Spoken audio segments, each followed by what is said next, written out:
জয় মা কালী। ওম নমঃ শিবায়। আগামী 15ই মে 2025 বৃহস্পতিবার রাত্রি 2:30 নাগাদ দেবগুরু বৃহস্পতি তার বর্তমান অবস্থান বৃষ রাশি ত্যাগ করবেন এবং মিথুন রাশিতে গোচর করতে শুরু করবেন। 15ই মে 2025 থেকে 1লা জুন 2026 পর্যন্ত দেবগুরু বৃহস্পতি মিথুন রাশিতে গোচর করবেন। 18ই অক্টোবর 2025 থেকে 4ঠা ডিসেম্বর 2025 পর্যন্ত এই সময়কালটিতে দেবগুরু বৃহস্পতি কর্কট রাশিতে গোচর করবেন। আসুন এবার দেখে নিই ধনু রাশির জাতক জাতিকাদের সাপেক্ষে দেবগুরু বৃহস্পতির মিথুন রাশিতে গোচর আপনাদের জীবনে কী প্রভাব ফেলতে চলেছে। ধনু রাশির জাতক জাতিকাদের সাপেক্ষে দেবগুরু বৃহস্পতি হলেন রাশির অধিপতি এবং চতুর্থ ঘরের অধিপতি। মিথুন রাশিতে গোচরকালে দেবগুরু বৃহস্পতি মৃগশিরা নক্ষত্র, যেটি মঙ্গলের নক্ষত্র, আদ্রা নক্ষত্র, যেটি রাহুর নক্ষত্র, এবং পুনর্বসু নক্ষত্র, যেটি দেবগুরু বৃহস্পতির নিজস্ব নক্ষত্রের ওপর দিয়ে দেবগুরু বৃহস্পতি গোচর করবেন। মিথুন রাশিতে গোচরকালে দেবগুরু বৃহস্পতি তার পঞ্চম দৃষ্টি আপনাদের রাশির সাপেক্ষে একাদশভাবে দেবেন। দেবগুরু বৃহস্পতি তার সপ্তম দৃষ্টি আপনাদের নিজস্ব রাশিতে তিনি প্রদান করবেন এবং দেবগুরু বৃহস্পতির নবম দৃষ্টি আপনাদের তৃতীয় ভাব কুম্ভ রাশিতে তিনি প্রভাব বিস্তার করবেন। দেবগুরুর বৃহস্পতির এই রাশি পরিবর্তন অর্থাৎ মিথুন রাশিতে গোচর ধনু রাশির জাতক জাতিকাদের কেরিয়ার বা ব্যবসার ক্ষেত্রে অত্যন্ত বৃদ্ধিজনক হতে চলেছে। যে সমস্ত ধনুরাশির জাতক জাতিকারা ব্যবসা, অংশীদারিত্ব বা ক্লায়েন্ট ভিত্তিক পেশায় যুক্ত রয়েছেন তাদের আগামী একটি বছর দুর্দান্ত কাটতে চলেছে।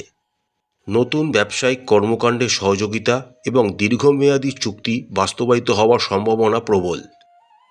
পেশাদারী কর্মজীবীরা পদোন্নতি, নতুন চাকরির প্রস্তাব বা বর্ধিত দায়িত্ব পেতে পারেন। বিশেষ করে যে সমস্ত ধনুরাশির জাতক জাতিকারা শিক্ষকতা, আইন, লেখালেখি বা পরামর্শ এবং যোগাযোগের ক্ষেত্রে যুক্ত রয়েছেন তাদের জন্য এটি গোল্ডেন পিরিয়ড হতে চলেছে। দেবগুরুর বৃহস্পতির নবম দৃষ্টি আপনাদের তৃতীয়ভাবে থাকার জন্য আপনাদের মধ্যে নেতৃত্বের গুণাবলী বৃদ্ধি পাবে, যা নেটওয়ার্কিং, জনসংযোগ এবং উদ্যোগের জন্য একটি চমৎকার সময় আপনাদের জীবনে নিয়ে আসবে। দেবগুরু বৃহস্পতির পঞ্চম দৃষ্টি আপনাদের একাদশ ভাব তুলা রাশিতে থাকবে। এর ফলে এই সময়কালে ধনু রাশির জাতক জাতিকাদের আয়, বেতন বৃদ্ধি বা লাভজনক বিনিয়োগের পক্ষে একটি দুর্দান্ত সময় হতে চলেছে। তার ফলস্বরূপ আপনাদের আর্থিক উন্নতির সম্ভাবনা প্রবল। আন্তর্জাতিক বাণিজ্য, ফ্রিল্যান্সিং বা কমিশন ভিত্তিক কাজের সাথে জড়িত ব্যক্তিরা উল্লেখযোগ্যভাবে লাভবান হতে চলেছেন।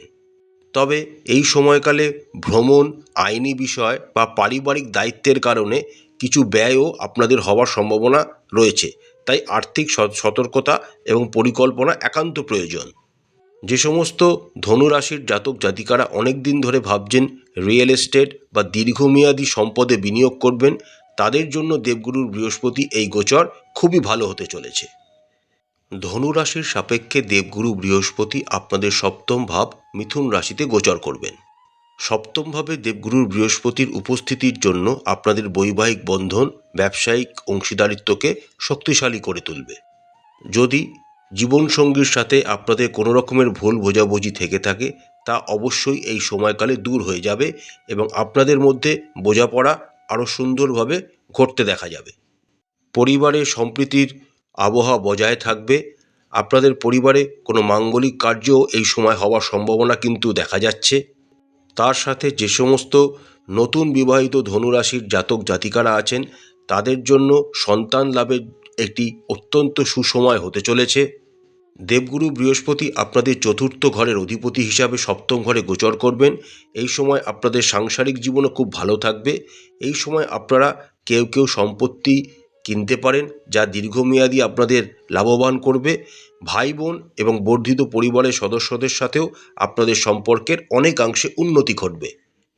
স্বাস্থ্যের দিকের কথা বললে সামগ্রিকভাবে ধনুরাশির জাতক জাতিকাদের এই সময়কালে স্বাস্থ্য মোটামুটি স্থিতিশীল থাকবে। তবে হজম, চাপ বা অ্যালার্জির সাথে সম্পর্কিত ছোট ছোট সমস্যা কিন্তু আপনাদের দেখা দিতে পারে। দেবগুরুর সপ্তম দৃষ্টি যেহেতু আপনাদের রাশিতে প্রভাব ফেলছে, তাই এই সময় আপনাদের একটি সুশৃঙ্খল জীবনধারা বজায় রাখা উচিত হবে। নিয়মিত ব্যায়াম করা এবং সুষম খাদ্যাভ্যাস অনুসরণ করা খুবই অপরিহার্য। ধ্যান, যোগব্যায়াম বা আধ্যাত্মিক অনুশীলনের মাধ্যমে আপনাদের মানসিক সুস্থতার উন্নতি ঘটবে। যে সমস্ত ধনুরাশির জাতক জাতিকারা শিক্ষার্থী রয়েছেন, দেবগুরু বৃহস্পতির এই গোচর তাদের জন্য খুবই ফলপ্রসূ হতে চলেছে।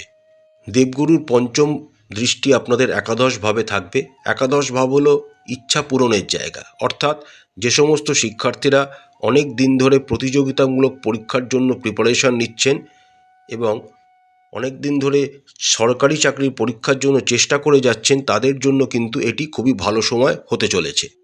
সার্বিকভাবে ধনুরাশির শিক্ষার্থীদের পড়াশোনায় মনোযোগ বৃদ্ধি পাবে এবং সাফল্যের অভিজ্ঞতা আপনারা অবশ্যই লাভ করবেন। দেবগুরু বৃহস্পতির সপ্তম দৃষ্টি আপনাদের রাশিতে থাকার কারণে আপনাদের মধ্যে আধ্যাত্মিকতার বিকাশ ঘটবে। জ্ঞান অর্জনের চাহিদা আপনাদের অনেকাংশে বেড়ে যাবে। তার সাথে সাথে দেবগুরুর বৃহস্পতির নবম দৃষ্টি আপনাদের তৃতীয় ভাব কুম্ভ রাশিতে পড়ছে। এই ফলস্বরূপ যে সমস্ত শিক্ষার্থীরা আইন, দর্শন, কমিউনিকেশনের কোনো পড়াশোনা এবং বিদেশে পড়াশোনার জন্য প্রিপারেশন নিচ্ছেন, তাদের জন্য কিন্তু এটি খুবই সুসময় হতে চলেছে। বিদেশে পড়াশুনো করতে যাওয়ার জন্যেও ধনুরাশির যে সমস্ত শিক্ষার্থীরা রয়েছেন, তাদেরও একটি খুব ভালো সময়। এছাড়া যে সমস্ত ধনুরাশির শিক্ষার্থীরা ডক্টরেট, পিএইচডি বা রিসার্চ ওরিয়েন্টেড কাজের জন্য বিদেশে যেতে চান, তাদের জন্য এটি খুবই ভালো সময়। প্রতিকারস্বরূপ ধনু রাশির জাতক জাতিকারা তাদের রাশি অধিপতি দেবগুরু বৃহস্পতির বীজ মন্ত্র 108 বার করে প্রত্যেক দিন জপ করবেন। প্রতিদিন শ্রী বিষ্ণুর উপাসনা করবেন এবং নিয়মিত শ্রী বিষ্ণু সহস্রনাম জপ করবেন। যদি আপনারা জপ করার সময় না পান, তাহলে আপনারা সেটা শুনতেও পারেন, তাতেও আপনাদের জীবনে সুফল আসবে। প্রত্যেক বৃহস্পতিবার আপনারা যদি হলুদ কাপড়, হলুদ রঙের কোনো ফল বা হলুদ রঙের কোনো মিষ্টি দান করতে পারেন, তাহলে আপনাদের ফল অনেকাংশে বৃদ্ধি পাবে। দাতব্য কাজে, বিশেষ করে শিক্ষা এবং আধ্যাত্মিক নির্দেশনায় জড়িত থাকুন, তাহলে আপনাদের উন্নতি আরও সম্প্রসারিত হবে। আশা করছি বন্ধুরা, দেবগুরুর বৃহস্পতির এই গোচর প্রত্যেক ধনু রাশির জাতক জাতিকাদের জীবনে সুখ বয়ে নিয়ে আসবে। মা কালী আপনাদের মঙ্গল করুন, আপনাদের সমস্ত ইচ্ছা মা কালী পূরণ করুন। আমাদের চ্যানেলটি যদি আপনাদের ভালো লাগে তাহলে অবশ্যই লাইক করবেন, শেয়ার করবেন, সাবস্ক্রাইব করে আমাদের চ্যানেলটির পাশে থাকবেন। নমস্কার।